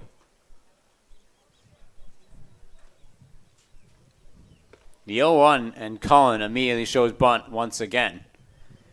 Williams deals, and that one goes to the third base side. Dealing will have to be Danan. Throws over to first, and he makes the first out. But they move all the base runners for Hyannis, and especially the one in Jordan Rogers, who now sits 90 feet away from giving Hyannis the lead. And Gabe, the challenge now is to just get something into the outfield, which Cody Henry and Stajar both with a lot of power. They got to lift something deep into the outfield. You see Clement playing shallow out in center field. And deep right, D'Alessandro. He's got a good arm. They haven't gotten a hit out of the infield this evening. Cody Henry steps in, takes the first pitch down low for a ball one. Henry is 0 for 2 with 2 strikeouts. He has the power to lift it into the outfield, although all the outfielders, except for probably D'Alessandro, are moved in. And a beautiful breaking pitch by Hunter Williams drops in there for a 1-1 count to Cody Henry. Henry's got to be smart with this next pitch. As you know that Williams is not going to mess around with the fastball. All the infielders are in as well. Williams deals, and that one is fouled into the air, but in the wrong direction by Henry. And he'll stand at 1 ball and 2 strikes. You see Williams, he gives a little sigh of relief, pumps his chest to Cal Raleigh in recognition that he missed his pitch there. That one was up in the zone, and he got Henry swinging on it. Luckily for him, it could have been ball 2. But a totally different situation here in a 1-2 count. Williams deals, and Henry avoids swinging as he leaned in on the pitch down low in the dirt for a 2-2 count. Cody Henry put in another big position with runners on and the game on the line. We'll see if he can deliver. He did against Wareham, and he did against YD. 1 out, bottom of the 7th in a scoreless game. Hyannis is looking to change it here. Williams deals. That one's a chopper, hopping, diving the play, and the only play that Adams will have to make is at first. So Jordan Rogers will score, and Hyannis takes a 1-0 lead. Hey, Henry does his job. He bumps it up the middle. Great play by Adams at short to rob him of a hit. But the run crosses, and they've still got Busby on third with Stajar at the plate. Hyannis, they've got the run, and they've been pitching very well. Harrington has been doing well, and with Cave, you can get Cave in the 9th. And somebody warming in the bullpen for Hyannis. Looks to be Stevens in the 8th. Fastball misses outside by Williams. Hyannis would love to get 2 runs here with Carl Stajar. As Dylan Busby sits over at third after he was walked in his at-bat. Stajar fouls that out of play over the dugout of Harwich. Hyannis now has a 1-0 lead, though, off of the sacrifice ground out by Cody Henry that scored Jordan Rogers after Rogers reached base on an infield single and stole second. The 1-1 to Stajar misses down low by Williams. 2 balls and 1 strike. And this is big for Hyannis because those two in the bottom, or excuse me, those 2 pitchers, Stevens and Cave, in the 8th and 9th inning have been virtually untouchable. The 2-1, that one way inside. Stadjwar moves out of the way, and it'll be a 3-1 count. Yeah, Stadjwar does not like to wear pitches. We've seen him this year wear some pitches. He told us a story earlier about how he was hit 7 times in 2 games. Was 1 for 1 with a home run in the first game, 3 hit by pitches, 0 for 0 in the second, 4 hit by pitches. The 3-1 breaks in right by the hands of Stadjwar. It's called for a strike, and it'll be a full count for Hunter Williams. And Raleigh's going to go out and talk with him. Gabe, that pitch was in the exact same location that ball 4 was thrown to Dylan Busby. The only difference, that pitch was a curveball, and Busby's was a changeup. Stadjwar will step back in. He has a man in Dylan Busby over at third. 2 outs, bottom of the 7th. Hunter Williams kicks and deals, and that one's going to be a grounder to Adams. He scoops it, throws it on the ground, and reaching and making the catch is Pavin Smith at first. But Hyannis scores 1 run off the sacrifice ground out by Cody Henry to give them a 1-0 lead as we head to the 8th inning here at McKeon Park on the Cape Cod Baseball League Network.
A 1-0 lead here for the Hyannis Harbrox. They scored in that bottom of the 7th inning, so they hold it here against Hunter Williams as he went 6 innings without even allowing that many hits. As the first pitch is chopped foul by Ernie Clement for strike 1. James Harrington back on the mound. He has 3 strikeouts already and has sat down 6 straight. But he will have to deal with the top of the lineup now for Harwich. And Clement shows bunt, but that one goes foul as well on the third base side, and he will return with an 0-2 count. He held onto the bat the entire time, too, that he ran down the first base line. Probably knew it was foul. Clement hitless tonight, 0 for 3. Was 1 for 5 against Bourne with a double. That was his only hit. 4-game hitting streak.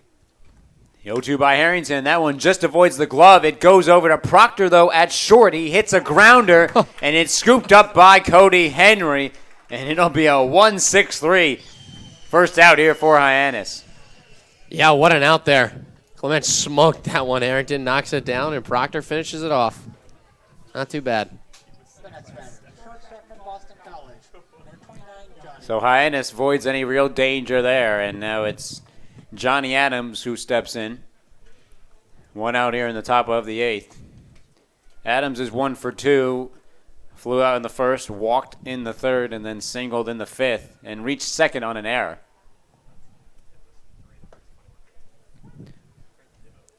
Drops in there for a strike. Clement only has been hitless. Not many times. He's only 3 out of 21. So it's pretty good award for so far keeping him there. As that one was barely swung around by Adams, and he makes himself to an 0-2 count as well to James Harrington.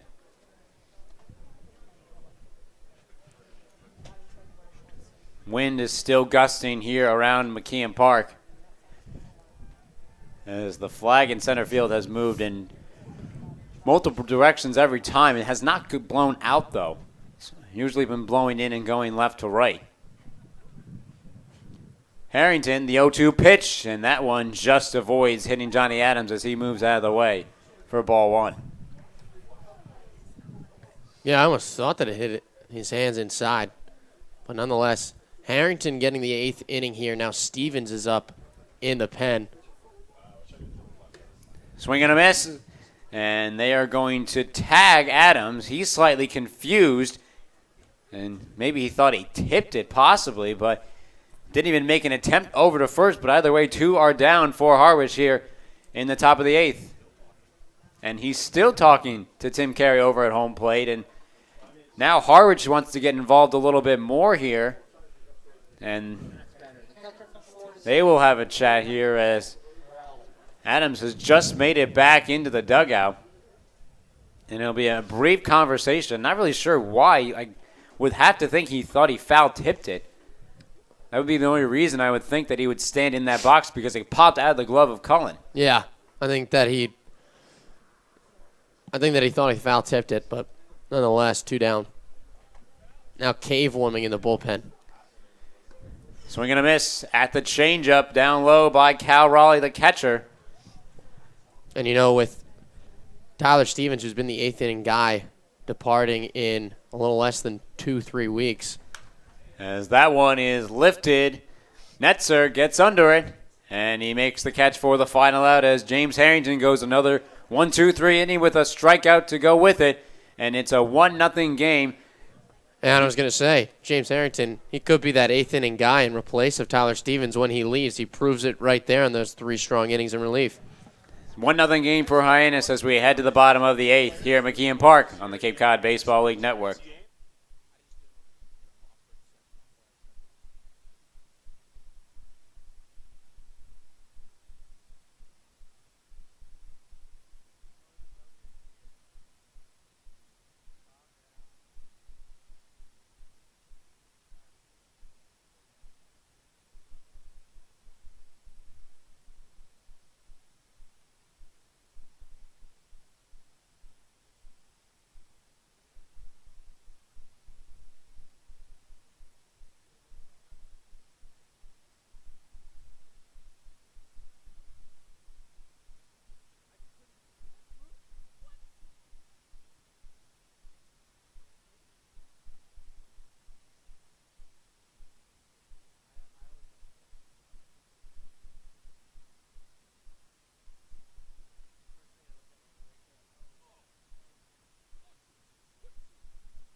Bottom of the 8th inning, and Hunter Williams finally relieved of duty here for Harwich. And Nick Brown out of William and Mary will step in as he will face Brett Netzer in the 9 spot and then back up to Trey Truitt and Ford Proctor. As Brown out of William and Mary, a righty, normally a starter there, as that one is slowly check swing but goes around, does Netzer for a strike and a 1-1 count.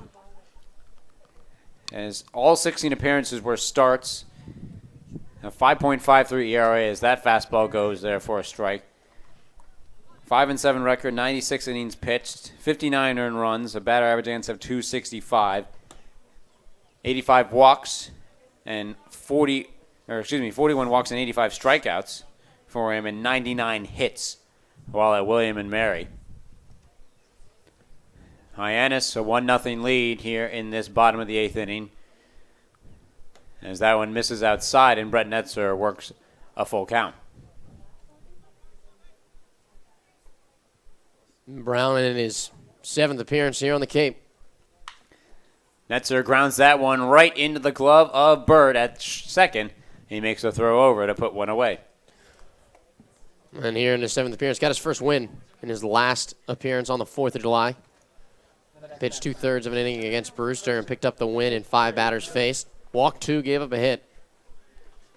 But has been good in relief. He's kind of been that 7th, 8th inning guy for Harwich. Breaking pitch, catches above there of Trey Truitt, who so far is 1 for 3.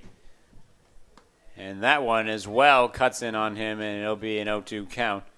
Had the infield single in the 6th and then stole a base as well to reach over to second, but was left stranded there. Brown deals. Breaking pitch. He got Trey Truitt looking there as it hit the lower corner outside, and there's 2 away for Hyannis. 3 straight curveballs all in different locations, and Truitt just has no answer. Junior out of William & Mary just shows you three different kinds of curveballs, really. All hitting different spots. Ford Proctor now steps in. 2 outs, and that one misses down low outside by Brown. Proctor is 0 for 3. 2 strikeouts coming in his last 2 at-bats swinging. Brown misses down low once again for a 2-0 count. We kind of talked a little bit about this after those strikeouts. Proctor got away from himself for a bit, was swinging at a lot of pitches out of the zone. And we don't usually see that from Ford Proctor. You usually see him being very selective at the plate. And obviously on a 2-0 pitch there, fastball, he's going to jump on it, but got to get away from swinging at stuff outside of the zone. Back to the normal Ford Proctor. He lifts that one, but it's going to be too far and caught there by Clement as it stays in the air and does not drop for Ford Proctor. And 1-2-3 go Hyannis as we head to the top of the 9th inning for Harwich, as Hyannis leads 1-0 as they look to get what is always a difficult win against the Mariners here at McKeon Park on the Cape Cod Baseball League Network.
Top of the ninth inning, and a 1-0 lead here for Hyannis, and they will put it in the hand of Garrett Cave.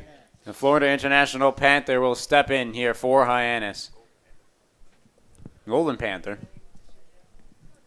And he will face the 4, 5, and 6 for the Harwich Mariners unless there's any changes as Joseph Denan, Pavin Smith, and Anthony Critelli. First pitch here by Garrett Cave. Fastball inside, called for a strike on Denan, and there is not much you can do there if you're Joseph Denan. And you know, the Harwich dugout is throwing up their hands as their pitchers haven't gotten that call all evening. It's kind of been an inconsistent on that inside corner. Cave, the 0-1 pitch, fouled away over the bullpen of Harwich. Hard to say that because Barnes had a lot of those pitches inside as well. And he rarely got those called, maybe once or twice that you saw, and he tried to hit that spot. Yeah. Hyannis looking to end this 4-game win streak from Harwich. Before that, they had a 3-game losing streak. They didn't lose by more than 3 runs. Cave, the 0-2 pitch, and that one is lifted. Short hop into the glove of Rutherford at second, and he puts the first out away for Hyannis. And Garrett Cave making his 7th appearance. Excuse me.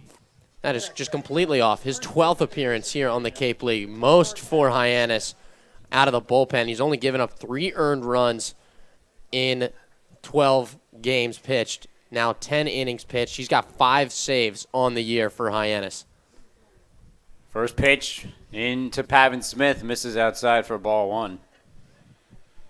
Pavin Smith is 0 for 3, though, on the evening. Grounded out, struck out, and flown out. Cave deals again. Fastball misses down low and outside. And Gabe, it's just pretty incredible when your team has 10 wins on the season, 13 losses, and half of those wins, Garrett Cave has shut the door.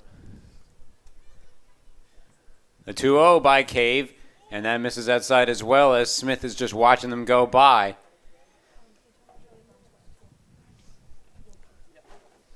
And this is where Cave will start to struggle.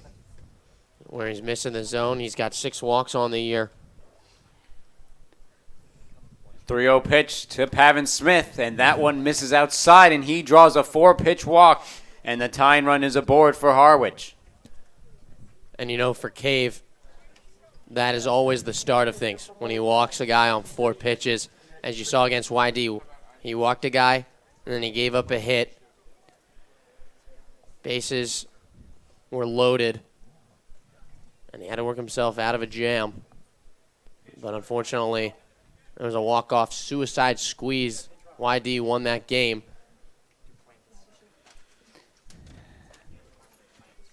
As Antoine Duplantis will step in as a pinch runner What a name. for Pavin Smith.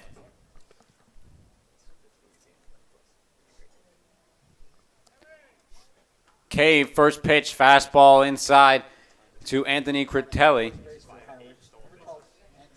And, you know, the biggest thing with running the bases in Garrett Cave, he's very methodical and slow with his leg kick. You can get a good jump on him. Duplantis goes, but that one is tipped, and it's going to just roll foul as Critelli scurried on over to first. He thought that was going to stay fair. That would have been probably detrimental to Hyannis because Cave and Cullen barely moved on it. Yeah, no one reacted to it. But it'll be an 0-2 count for Critelli, and Duplantis will have to return back to first.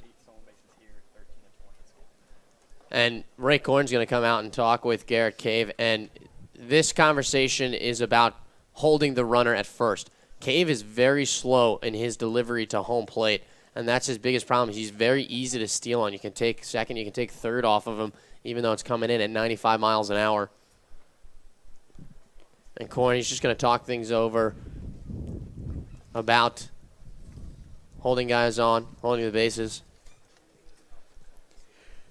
13 stolen bases this year for Duplantis at LSU. And he's got 5 stolen bases here in 8 attempts. Cullen is not the best defensive catcher for Hyannis. We mentioned that earlier. Probably Chris Hudgens claiming that title. he's just a little bit slow out of his crouch. Pop time isn't as quick as you would like it to be. Tim Carey had to go and break up that meeting on the mound, this time for Hyannis. So Cave steps in with an 0-2 count to Critelli, a man on first in Duplantis after the pinch run walk by Pavin Smith. Cave sets, Duplantis goes again. That one misses outside. Cohen will have no play at second, and it'll be a 1-2 count to Critelli. And, you know, if you're Coach Korn, you're not going to fix Cave's mechanics right in the middle of the game. You're not going to tell him to side or short step it or reduce the leg kick, but you allow that tying run to just easily get in a scoring position here with 1 out. 1-2 pitch, breaking ball, and he got Critelli looking at that one as you finally see the first curveball pitch by Cave, and 2 are away for Harwich. Oh, and it was a dirty curveball, too.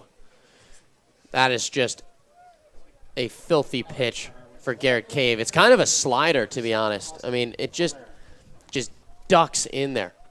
Breaks so sharply. 2 outs, top of the ninth, 1-0 lead for Hyannis. Fastball misses upstairs. They're going to check if he went, and saying yes there is the first base umpire. And it's an 0-1 count to Austin Falaire. 0 for 2 with a walk. Cave checks over at second, deals another fastball. That one's lifted into the air. Truitt moving in. He's called off by Netzer, who gets under it, and that will do it.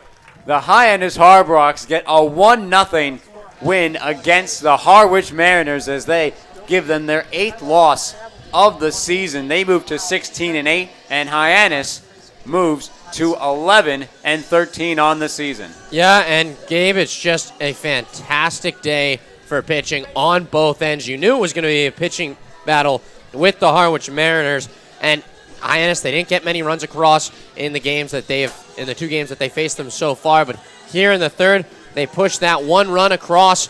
That's all that they needed. You had a great outing today from Charlie Barnes, who matched Hunter Williams in really every aspect. Hunter Williams was lights out to begin with, really, but James Harrington, again, with an unbelievable relief appearance, 3 innings strong, and then Cave just shuts the door for the 6th straight save, and it's a shutout here for Hyannis. Hyannis, another spectacular outing by the bullpen, and another superb outing by Charlie Barnes, who really, aside from Hyannis scoring that 1 run, he was truly the hero, as he allowed multiple guys to get on base through different ways by a couple of hits and walking guys on, and he saved Hyannis in a game where you knew that runs were going to be at a premium, and Barnes, every inning, was able to escape all the danger that he was faced, and he gave Hyannis the opportunity to stay scoreless and let them get that 1 run and eventually to this win. Yeah, stranded 5 runners for Harwich, who really they just couldn't get in a rhythm against Charlie Barnes. His curveball was working really nicely today. And the pitching for Hyannis, you know what? It was fantastic. It carried the team. You knew it was going to be battle, as Harwich has just been lights out on the mound. And Hyannis, they struggled against Katuitt in their last game offensively, but it's a big win. It ends Harwich's 4-game win streak. And now Hyannis, they sit at 11-13, and they will head to Orleans to try to get revenge for the shutout that Orleans delivered last Saturday night, as they will head to Orleans tomorrow night. And they'll try to do the same as they get the shutout tonight. And that, you know what that means. Pitchers batting practice tomorrow. Every time Hyannis gets a shutout, the pitchers get to take BP on the field.